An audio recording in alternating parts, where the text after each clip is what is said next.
ვარკეთილში არის ჰუალინგ პლაზა და ტერიტორია, რომელიც თავის დროზე ჩინური ინვესტიციით განხორციელდა და მაშინაც ზუსტად იგივე დედისერთა ქსენოფობები ამბობდნენ, რომ ეს იქნებოდა ჩინური დასახლება. ორი არაბული დასახლების მშენებლობის თემა ქართული ოცნებისთვის დღეს მთავარ პოლიტიკურ ამბად იქცა, ვინც კრწანისის ტყეპარკისა და გონიოს სანაპიროზე არაბული ფულით ქალაქების მშენებლობას აპროტესტებს. შალვა პაპუაშვილმა ყველას ქსენოფობები ეძახა. რა მაინტერესებს ის ყოფილიყო ინგლისური ინვესტიცია ან გერმანული, აი ამას იტყოდა თუ არ იტყოდა. მინდა რომ ჩახედოთ რამხელა აი პრიმიტიული ქსენოფობიური მიდგომა არის ადამიანის მხრიდან. ვინ შეიძენს ბინას არაბულ დასახლებებში? მყიდველების 60% რომ უცხოელები იქნებიან და მათ შორის არაბთა გაერთიანებული საამიროების წარმომადგენლები, ეს არაბ ინვესტორს არც მაშინ დაუმალავს, როცა საქართველოში იმყოფებოდა. გამოდის, რომ უცხოელებს, ვინც ბინას ამ დასახლებაში შეიძენენ, საქართველოში მათ შორის ბინადრობის უფლებაც მიენიჭებათ. რადგან ქართული ოცნების დროს არის, არ მოგწოთ და ადრე საერთოდ არ იყო შეზღუდვა, ეხვერწებოდნენ, ოღონ ვინ ჩადითო ანაკლიაში ქალაქის აშენებას რო აპირებთ, ვის უნდა ეცხოვრა იქ. როგორ, საიდან მოყავდათ?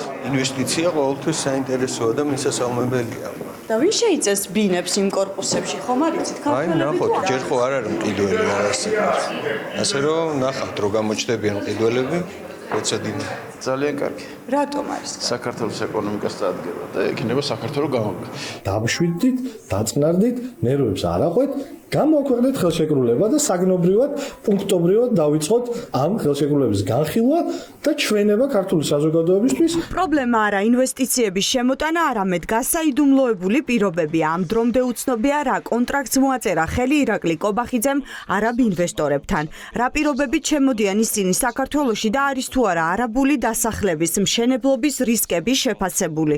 დღეს გონიოს სანაპიროზე ბათუმის საკრებულოს დეპუტატმა საგანგებო განცხადება გააკეთა და მოითხოვეს უფრო მეტი სიცხადე. საუკეთესო ტერიტორიები რა პირობებით გადადის ახალი კომპანიის საკუთრებაში. არ არსებობს არც ერთი საჯარო დოკუმენტი, რომლის საფუძველზეც ბათუმელებს, მათ შორის თბილისელებს ეცოდინებათ ინფორმაცია იმის შესახებ, თუ რა უნდა მოხდეს აქ. ეს არის კორუფციული ინტერესი, თუ ეს არ არის კორუფციული ინტერესი, მაშინ გასაჯაროვდეს ყველა ინფორმაცია, გასაჯაროვდეს ყველა ხელშეკრულება იმის შესახებ, რომ ეს ნამდვილად არის საინვესტიციო პროექტი. ქართული ოცნება აცხადებს, რომ არაბული ინვესტიცია ქვეყანას $6 მილიარდ მოუტანს. რომან გოცირიძე კი ამბობს, რომ ეს არის წარმოუდგენელი და აბსურდული რიცხვი და ივანიშვილის პარტია აქაც იტყუება. მიწა კი რომელსაც ამ პროექტში ქართული მხარედებს მილიარდზე მეტს აღემატება. ეს არის გაბერილი ტყუილია ეს. ტყუილია საქართველოს დამოუკიდებლობის არსებობიდან დღემდე 27 მილიარდი პირდაპირ უცხოური ინვესტიცია განხორციელდა 35 წელიწადში. ძირითადად დასავლური ინვესტიციები, ძირითადად 90%-ზე მეტი. 7 წელიწადში 6.6 ინვესტიციას როგორ განახორციელებ, როგორ ააშენებ, ვინ არის მყიდველი, თავად ისინი ამბობენ, რომ 60% უცხოელებზე გაიყიდება, მაგრამ 60 კი არა, ალბათ 90-იც იქნება რაფასებსაც ასახელებენ. ხალხი ვისაც აზრი არავინ კითხა და არაბ ინვესტორთან ხელშეკრულება ქართულმა ოცნებამ პირადად გააფორმა, შეშფოთებას ვერ მალავს. დარწმუნებული არიან, რომ ფული, რომელსაც ეს ბიზნეს პროექტი მოიტანს არა მოსახლეობის, არამედ ბიძინა ივანიშვილის ჯიბეში წავა და საქართველოში ქართველები მალე შესაძლოა თავად აღმოჩნდნენ უმცირესობაში. არაბები გვებრძოდნენ მთელი ისტორიის განმავლობაში. ეხლა არაბები უნდა მოვიყვანოთ, ვინ იცის რამდენი ათასი კაცი და დავასახლოთ საუკეთესო ადგილებში. იმ 30,000 არაბს მოყვება მერე 2 წელიწადში 450,000 არაბი. და მერე რა ვიქნებით, ვინ ვიქნებით ჩვენ? ვის ჯიბეშია ეს ეკონომიკური ზრდა? ამ მთავრობის ჯიბეების ხელში თუ ასე გაგზავნა ცოტა ხანში ჩვენ შეიძლება მოყვეთ ეროვნულ უმცირესობაში. თუ ასე გაგზავნა. ის რაც გერმანიას რაც დაემართა, ჩვენ უფრო ვარეს დაგვემართება, რაც ევროპას დაემართა.